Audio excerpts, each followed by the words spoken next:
受到国际狮主会300低湾区总干师松级及时救援快乐奉献的启发，台南市向阳狮主会特别发起助力转动启航未来轮椅捐赠，活动得到永裕建设以及三燕兄弟人员的大力支持，共同采购了1批轮椅，要来捐赠给安南病院以及美好教会。此次的捐赠的行动是在于帮助行动不便者能获得更好的医疗的一个支持，也是我们对他的一个资助的一个照顾，让他们的身心能够得到安全的起步。那这项的友善的公益的行动也受到了我们国际狮子会300低湾区我们的总监施松吉总监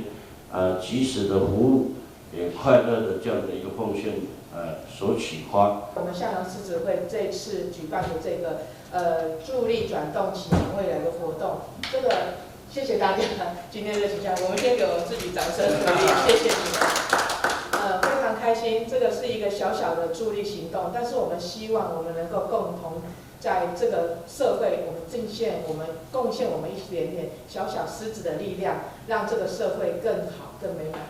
受赠的2个单位也汇进感谢中，感谢向阳狮主会的无私奉献。今天我们后来有3个大楼，加上地下室停车场，总共有4个出口。那如果像以前的租车那个甲地租乙地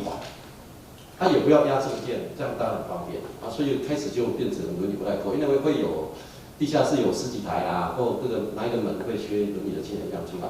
那所以感谢一下狮子会来帮忙。教会也预备了一部分的这个轮椅也谢谢我们看到徐议员仁惠会长还有呢吴会长他们呢给教会这个机会，再给我们这样的轮椅加强更多的服务。会长吴清水表示，伊也将持续致力在公益关怀弱势，一时这行动展现狮主会宗旨，也希望透过这撮捐赠活动，会当唤起社会上更多人参与公益活动，为社会做贡献。台南新闻赵秀维采访报道。